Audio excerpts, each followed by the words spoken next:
Hey there, it's Rob Yates here, and in this episode today, I want to talk to you about selecting one of the most important parts of adventure sports equipment you possibly can consider. I want to talk to you today about the humble hiking boot. What is it? What should you choose? What's the perfect boot? Where should you buy it from? What things should you think about? What's my favorite? And do you really need a boot at all? Are some of the things we're going to talk about today from my backyard because we're still on coronavirus lockdown. So for well over 20 years of my life, I've been working at the cutting edge of the adventure sports industry. I've led expeditions, I've trained over 3,500 coaches, guides, and leaders across several continents. And I've been on expedition trips myself everywhere. And these days, I spend most of my time advising adventure sports business owners how to have more successful adventure sports businesses. Get in touch if you're interested, I suppose. And one of the things I get asked the entire time is, I'm going to come on this trip with you, Rob. What do I need to bring? So I give an equipment list. And ultimately on the equipment list, we talk about footwear. Why? Because if you look at accidents in the outdoors, well over half of them are down to slips, trips, and falls. And a lot of those are down to inappropriate or inadequate footwear. So I've got a little selection of my footwear here with us today, ranging from a trail running shoe all the way through to a 3 to 4 season, I suppose, traditional walking boots and bits in between. One of the things that's concerning people is they're going to come on a trip or you're going to go somewhere and do something, and they say, well, what hiking boot should I buy? I'm like, well, buy one that's relevant for what it is that we're going to be doing. People are looking, and maybe you're looking as well, for the perfect boot. And I have to be honest that this is a small collection of my whole amount of perfect boots. And there is no real perfect boot. You need to choose a boot that is going to be specifically orientated for the environment that you're going to be working in. So if you're trail running or day hiking on relatively stable terrain with light loads on your back, then a pair of something like these Solomon trail running shoes would be amazing. Yet, if you're on a multi-day backpack across arduous, steep, slippy terrain, some scrambling involved, heavy backpack, maybe it's cold in the winter, maybe we want to go to something of this end. This is a pair of Scarpa MLs that I've had for easily 10 or 15 years. They're quite heavy. They've got rigid soles to them. They can have a walking crampon put on them for snow and ice travel. But amazing ankle protection and ankle support for when you are out carrying that extraordinarily heavy pack. And then in between, we've got a few other different options. So the first thing I advise you to do is to consider, where am I going to go hiking and what am I going to do? Is it going to be a day, maybe 8 hours on nice terrain? In which case something light like these with good airflow will be perfect. Am I going to go out and it's going to be a bit chillier and the terrain's going to be a bit harder? Well, a pair of soft shell boots like these would be fantastic. Or is it going to be snow, ice, and really, really, really wet and rubbish? Then a pair of these. So choose your boot with regards to the terrain and the type of walking it is that you're going to do. Go to a large store somewhere and have a good look at the boots there and ignore the salesperson. Now, the salesperson's job is to sell to you what they've got in the store, not necessarily what it is that you need, even though they will try and speak like an expert and tell you what it is you need. Before you go into that store, know what it is that you need. So that's the first thing. What one of these options is it that you need? Go in with a budget.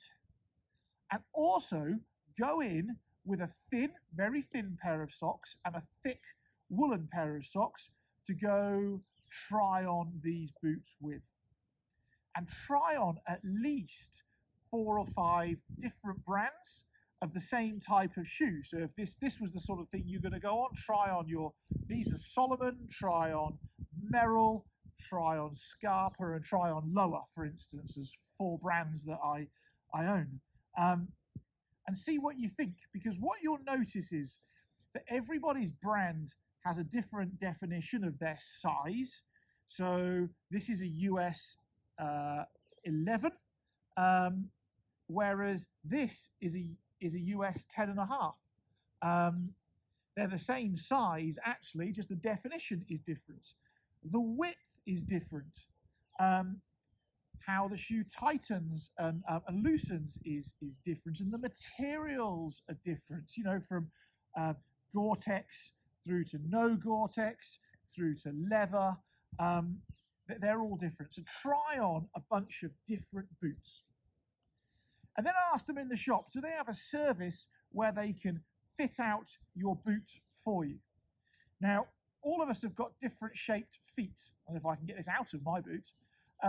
And what these shops can do when they're fitting out your boots for you, and a good shop will do this for you, is they will custom mold an insole for you to go in your boot.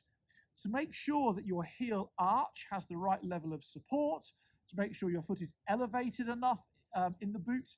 And they all do it in different ways. Now, this one here is a pop it in the microwave, pop it in your boot, put your foot in, and it gels and molds to your foot.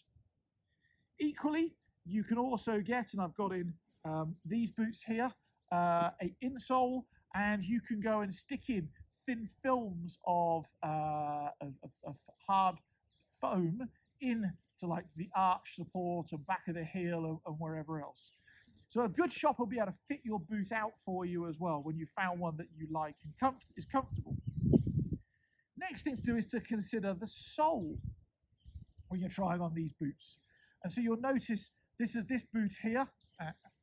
This boot here has got quite an aggressive sole on it. There's a lot of grip in all the different directions, side to side, forwards and backwards, 45 degrees. It's really good. When you go across to the speed cross at the other end here, you'll see the sole is actually quite minimalistic. It's designed for forward traction, so to get hold of the grass or the floor and pull yourself along. It doesn't offer much side to side or even backwards grip, whereas this one does in every direction. However, this one is half the weight of this one. So there's a compromise to be made here somewhere. Consider how waterproof or not waterproof do you need these shoes to be. I like these Solomons because they dry remarkably quickly. And so they're light, they're strong, there's no ankle support, but they dry very, very, very quickly, which means if I've got to get river crossings or bogs or whatever else that could be over ankle height, then I can wear these the whole time. Whereas these leather boots, if I get water going over the top of them and the water gets inside, these take a long, long, long, long, long time to dry. And actually, therefore, the following day, you could be hiking in cold, wet boots. Whereas overnight, these mostly dry as much as I need them to. Other things to think about is what load do you have on your shoulders? Heavy loads, light loads. What's your strategy going to be for that? Heavier the load, more ankle support, more sturdy the boot. Lighter the load, more of these. If I was going to walk the Pacific Crest Trail or the Continental Divide Trail, AT, any of those, I'd probably go for a shoe that's quite similar to this. I'll be carrying very little in the way of weight, in fact, as little as humanly possible. I'll be moving mostly on pre-made footpaths,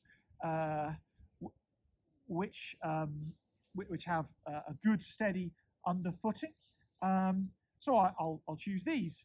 if I'm in the Highlands of Scotland, for instance, where we're likely to have sunshine, rain, snow, everything else on one day, and I will just be following ridge lines, not following any footpaths, the underfoot will be quite hard going, then the bigger, heavier boots will be the way forwards.